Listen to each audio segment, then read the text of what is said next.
Hello भाइ बहिनीहरू, हजुरहरूलाई फेरि पनि नेपाल अनलाइन स्कुलमा स्वागत छ।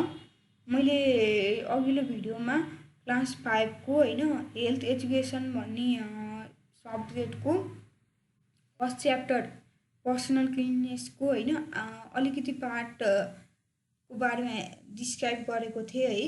अब यो भिडियोमा चाहिँ म यो च्याप्टरलाई सबै सिद्धाउँछु होइन। अब धेरै छैन, त्यही कुरालाई म कन्टिन्यू गर्छु है त।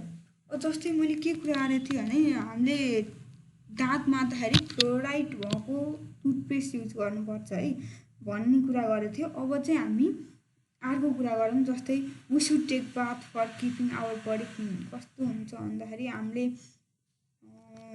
हाम्रो बडी क्लिन राख्नलाई रेगुलर नुहाइरहनु पर्छ है। नुहाएपछि के हुन्छ त हाम्रो बडीको आउटर पार्ट चाहिँ के हुन्छ, क्लिन हुन्छ है। Making skin clean keeps us away from the skin diseases like itching and skin ulcer. कस्तो हुन्छ भन्दाखेरि यदि छालाहरूलाई राम्रोसित सफा गरेर राख्न सक्यौँ भने हाम्रो छाला रोगबाट हामी बच्न सक्छौँ है। जस्तै छाला रोग कस्तो हुन्छ, चिलाउने, छाला चिलाउने अनि छालाको अल्सर है। छाला त्यो चिलाउँदा होइन त्यहाँ अझै बिग्रिने अवस्थालाई के भनिन्छ त, त्यो छालाको अल्सर भनिन्छ। While cleaning our body, we should clean our excretion organ too। कस्तो हुन्छ भन्दाखेरि हामीले जब हाम्रो बडीलाई क्लिन गरिरहेका हुन्छौँ होइन, हामीले हाम्रो होइन जुन बडी पार्टबाट हाम्रो वेस्ट प्रोडक्टहरू निस्किएको हुन्छ, हाम्रो बडीलाई नचाहिने वेस्ट प्रोडक्टहरू निस्किएको हुन्छ, त्यस्तो पार्टहरूलाई होइन हामीले क्लिन गर्नुपर्छ, राम्रोसित क्लिन गर्नुपर्छ है।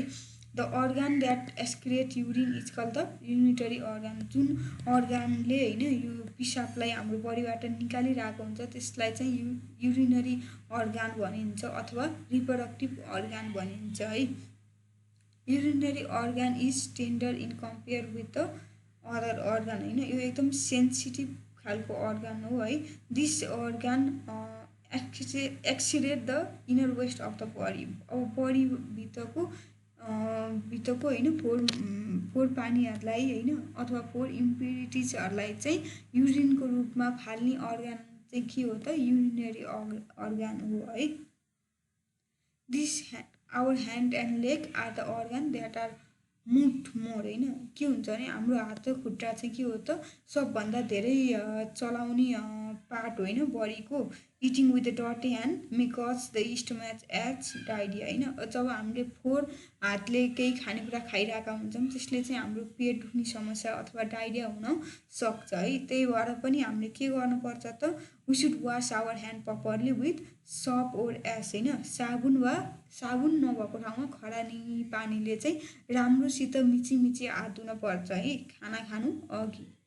त्यस्तै गरी जब हामीले फोहोर कुराहरूलाई टच गरेका हुन्छौँ होइन अथवा हामी गेमहरू खेलेर आइरहेका हुन्छौँ अथवा हामी टोइलेटबाट आइरहेका हुन्छौँ, त्यो बेला चाहिँ हामीले उत्तिखेरै साबुन पानीले अथवा साबुन नभए खरानी पानीले मिची 20 सेकेन्डसम्म हात धोएर सफा गर्नुपर्छ है। By cleaning the hands nail should also be cleaned होइन। जब ह्यान्डहरूलाई क्लिन गर्छौँ होइन, त्यो नङहरू हुन्छ नि हाम्रो हातको नङहरूलाई पनि राम्रोसित सफा गर्नुपर्छ। वी सुड रब प्रपरली बिट्विन द फिङ्गर होइन। अनि त्यस्तै औँलाहरूको बिचमा पनि हामीले राम्रोसित मिची धुनुपर्छ है। Our age goes on increasing every day होइन। कस्तो हुन्छ भने हाम्रो उमेर चाहिँ दिनदिनै बढिरहेको हुन्छ होइन। We enter the old age, हामी बुढो हुँदै गइरहेका हुन्छ होइन। त्यो बुढो हुने क्रममा कस्तो हुन्छ त, सुरुमा बच्चा जन्मिन्छ होइन, त्यो बेला बच्चा सानो हुन्छ, त्यसपछि के हुन्छ त त्यो बच्चा अलिकति ठुलो हुन्छ, त्यसपछि अझै ठुलो हुन्छ। जस्तै यहाँ पिक्चरमा के छ, सुरुमा चाहिँ आमाको कोखमा के हुन्छ, फोएटस हुन्छ होइन, त्यो डेभलप भइरहेको हुन्छ सुरुमा बच्चा। अनि जब त्यसको बर्थ हुन्छ के हुन्छ, त्यसलाई बेबी और इन्फान्ट भनिन्छ होइन। त्यो चाहिँ के हुन्छ त, जन्मेदेखि 1 वर्षसम्मको पिरियडलाई चाहिँ के भनिने रहेछ त, बेबी और इन्फान्ट भनिन्छ। अनि टेन्डर भनेको चाहिँ अब खुट्टा टेकेर हिँड्न सक्ने समय, जस्तै 1 देखि 3 वर्ष बिचको बच्चालाई के भनिन्छ त, टोडर भनिन्छ है। अनि त्यस्तै गरी बच्चा हुर्किँदै जान्छ होइन। अनि जस्तै हजुरहरू अहिले कहाँ हुनुहुन्छ, प्राइमेरी स्कुलमा हुनुहुन्छ होइन। त्यो बेला पिरियड चाहिँ के हो त, 5 to 12 इयर हो है। अनि त्यस्तै एडोसेन्ट पिरियड भनेको चाहिँ के हो, टिनेज पिरियड हुन्छ जब तपाईँ 13 देखि 19 इयरमा हुनुहुन्छ है। त्यसपछि तपाईँ एडल्ट हुनुहुन्छ है। अनि त्यसपछि ओल्ड पिपुल हुनुहुन्छ। अब यो पिरियडहरूमा के हुन्छ भन्दाखेरि हाम्रो there occurs several physical and mental changes at different stages. कस्तो हुन्छ भन्दाखेरि हाम्रो मेन्टल र फिजिकल स्टेजेसमा धेरै चेन्ज भइरहेको हुन्छ। भन्नाले शारीरिक रूपमा कस्तो हुन्छ, हातखुट्टाहरू होइन, हाम्रो हाइट बढिरहेको हुन्छ, हाम्रो फेस चेन्ज भइरहेको हुन्छ होइन। मेन्टली चाहिँ हामी के हुन्छौँ त, अलिकति म्याच्योर हुन्छौँ। पहिला अलिक खेल्नेमा मात्रै ध्यान हुन्थ्यो भने पछि हामी बिस्तारै बिस्तारै घरको कामहरू पनि गर्न सिकिरहेका हुन्छौँ होइन। त्यसरी हाम्रो मेन्टल होइन मानसिक चेन्ज पनि भइरहेको हुन्छ है।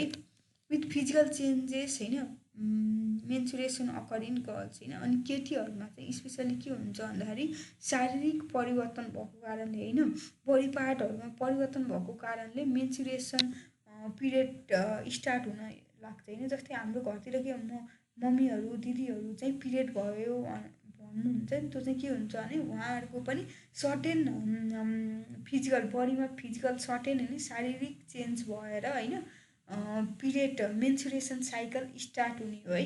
यो मेन्सुरेसन भनेको के हो भन्ने कुरा हजुरहरूले अझै हायर क्लासमा जाँदाखेरि अझै डिटेलमा पढ्नुहुन्छ है। अहिले भर्खरैलाई चाहिँ के सम्झिनु भन्दाखेरि फिजिकल बडीमा फिजिकल चेन्ज भएर होइन जब हाम्रो एज बढ्दै जान्छ तब केटीहरूमा मेन्सुरेसन साइकल स्टार्ट हुन्छ भन्ने कुरा बुझ्नु है त। It helps with it happens with all the girls at certain age होइन। कस्तो हुन्छ भने कुनै कुनै केटीहरूमा के हुन्छ भने 12 वर्षमै मेन्सुरेसन हुनसक्छ होइन। तर के हुन्छ कुनै कुनैलाई 18 वर्षमा हुनसक्छ। त्यो के हुन्छ भने कुनै ठाउँ अथवा मान्छेको बडी अनुसार त्यो फरक पर्ने कुरा हो है। Since this is a natural process, girls should not hesitate or afraid of consulting with their mother or elder sister है। अनि भाइ बहिनीहरू होइन, बहिनीहरू स्पेसली बहिनीहरू जुनले चाहिँ मेरो भिडियो सुनिरहनु भएको छ है, हजुरहरूमा पनि जब मेन्सुरेसन साइकल स्टार्ट हुन्छ त्यही बेला अप्ठ्यारो मान्नु पर्दैन। हजुरहरूले आफ्नो मम्मीलाई अथवा ठुलो दिदीहरूलाई सोध्न सक्नुहुन्छ है के र यसलाई नर्मल्ली लिनुपर्छ किनभने यो सबै केटीहरूमा हुने कुरा हो है त। During mensuration sex organ should be washed with clean water and soft cotton pads should be used। कस्तो हुन्छ भन्दाखेरि केटीहरूको केसमा चाहिँ जब मेन्सुरेसन पिरियड स्टार्ट हुन्छ हामीले रिप्रोडक्टिभ पार्टहरूलाई चाहिँ राम्रोसित सफा गर्नुपर्छ है। त्यस्तै राम्रो प्याडको होइन कटनको प्याडको युज गर्नुपर्छ है त। त्यसले गर्दा चाहिँ हाम्रो रिप्रोडक्टिभ अर्गानहरू क्लिन होस् के होइन। रिप्रोडक्टिभ अर्गानमा चाहिँ क्लिननेस भएन भने डिफ्रेन्ट टाइप अफ डिजिज हुनसक्छ। त्यही भएर हामीले चाहिँ राम्रोसित क्लिननेस मेन्टेन गर्नुपर्छ है। कस्तो हुन्छ भने त्यो प्याडले चाहिँ मेन्सुरेसन हुने भनेको चाहिँ के हो भन्दाखेरि हाम्रो जस्तै सर्टेन टाइम पछि चाहिँ के कुनै गर्लको बडीको होइन ओभरी भन्ने पार्टमा के हुन्छ भन्दाखेरि डिफ्रेन्ट मेनी एग्सहरू प्रड्युस हुन्छ कि होइन। जब त्यो एग्स अनि जब त्यो एग्सको ड्युरेसन होइन त्यसको पिरियड खतम हुन्छ नि, त्यो डेट हुन्छ नि होइन। अनि त्यो चाहिँ के हुन्छ भन्दाखेरि त्यो मेन्सुरेसन साइकलमा चाहिँ ब्लड डर्टी ब्लडको रूपमा बाहिर निस्किएको हुन्छ है। हो त्यस्तो हुनेलाई चाहिँ के भनिन्छ त, मेन्सुरेसन भनिन्छ है। अनि जब केटीहरूले प्याड युज गरिरहेका हुन्छन् मेन्सुरेसन भएको बेला त्यो डर्टी ब्लडहरू चाहिँ त्यसले एब्जर्ब गर्ने काम गर्छ है। Food to be eaten during the time should be nutritious and should contain the mineral. कस्तो हुन्छ भन्दाखेरि त्यस्तो मेन्सुरेसन भएको पिरियडमा होइन गर्ल्सहरूले पोसिलो खानेकुरा होइन अनि जुनमा भिटामिन मिनरलहरू हुन्छ त्यस्तो खानेकुरा खानुपर्छ है। More attention on the cleanness should be given during the menstruation है। कस्तो हुन्छ भने मेन्सुरेसन भएको पिरियडमा चाहिँ एकदम ध्यान राख्न पर्छ है त। ल भाइ बहिनीहरू यो च्याप्टर चाहिँ यति नै हो है। अनि अब म अर्को नेक्स्ट च्याप्टरमा चाहिँ के को बारेमा कुरा गर्छु त physical exercise rest and sleep भन्नेको बारेमा कुरा गर्छु है। यो च्याप्टरमा हजुरहरूलाई केही डाउट भयो भने चाहिँ मलाई सोध्न सक्नुहुन्छ है त।